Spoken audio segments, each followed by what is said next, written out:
এই একটা পাপ যদি কেউ না করে ইনশাল্লাহ সে জান্নাতে যাবে। যতই পাপ করুক না কেন। বাসায় মা বোন যারা আছে অনেকেই দেখা যায় চুলা আশ্রয় চিরুনি পরে গেলে বলে আজকে মেহমান আসবে। কি আসবে আজকে? মেহমান আসবে আজকে বললেই শিরক। বাসা থেকে বের হচ্ছেন, আপনার পাঞ্জাবিটা একটু আটকে গেছে, আপনি স্ত্রী বলছে একটু বসে যান, অমঙ্গল হতে পারে, বসে। বাস মুশরিক, শিরক হয়ে গেল।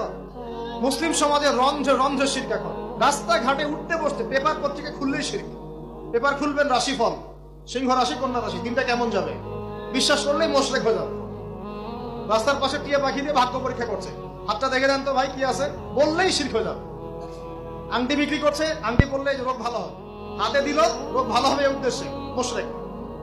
হাতে দিয়েছে রোগ ভালো হবে, আমার ডায়াবেটিস ভালো হয়ে যাবে, বিসমিল্লাহ, ব্যাস মুশরিক। এই আকীদা নিয়ে পড়লেই মুশরিক। মুসলিম সমাজে অহরহ শিরক আছে। আর আবু জেহেলের যুগে কি ছিল ভাই? আবু জেহেলের যুগে অনেকদিন বলেছি মেজর 5টা সমস্যা ছিল। কয়টা? মেজর 5টা, মাইনর সমস্যা অনেক, মেজর 5টা। এক, আবু জেহেলের যুগের বেশিরভাগ মানুষ শিরক করতো। কি করতো ভাই? লাত, উজ্জা, হবল, মানাত এইসব মূর্তির পূজা করতো। এখন হয়তো মুসলিম সমাজে এটা নাই ঠিকই, কিন্তু মুসলিমরা এখন কবর মাজার পূজা শুরু করেছে, করে নাই? মুসলিমরাও এখন নেক্সট সুরতে ধোঁকা খাচ্ছে। শিরক তো আমাদের সমাজে চলছে। শিরক কি হয় কেন আমি লেকচার দিয়েছি, দেখবেন মুসলিম সমাজে কত শিরক চলছে। আবু জেহেলের যুগে শিরক ছিল, এগুলো বলতে থাকলে এটা নিয়ে আলোচনা করতে হবে। আলোচনার টপিক আমার আজকে অন্য। আবু জেহেলের যুগে কি ছিল ভাই? শিরক ছিল, সমাজে রন্ধ্রে রন্ধ্রে শিরক ছিল। এখনকার সমাজেও শিরক আছে। তারা লা ইলাহা ইল্লাল্লাহ না পড়ে শিরক করতো, আমরা পড়েও শিরক করি। আল্লাহ পাক আমাদের সবাইকে শিরকের পাপ থেকে হেফাজত করুন বলি। এই একটা পাপ যদি কেউ না করে ইনশাল্লাহ সে জান্নাতে যাবে। যতই পাপ করুক না কেন, জিনা করেছে, মদ খেয়েছে, মিথ্যা বলেছে, অনেক কিছু করেছে, শুধু শিরকের পাপ করে নাই, আল্লাহ তাকে মাফ করে দিবেন ইনশাআল্লাহ। বিশ্বাস করলেন না কথাটা?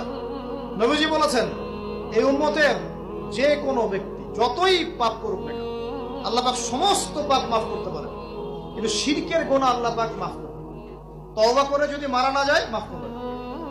একটা এক্সাম্পল দিয়ে বোঝাচ্ছি তাহলে ক্লিয়ার হয়ে যাবে। মনে করেন কেউ একজন জেনা করেছে, তওবা করার সুযোগ হয় নাই, মারা গেছে, নাউজুবিল্লাহ।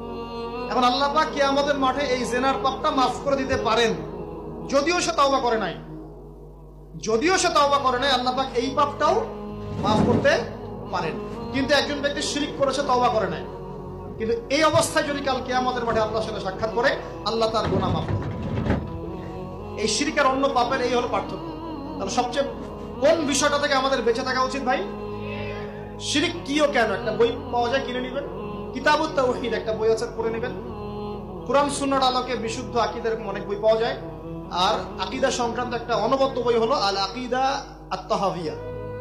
এই 4টা 5টা বই পড়লে আপনার শিরকের কনসেপ্ট ক্লিয়ার হয়ে যাবে ইনশাআল্লাহ। আল্লাহ পাক আমাদেরকে পড়াশোনা করার তৌফিক দান।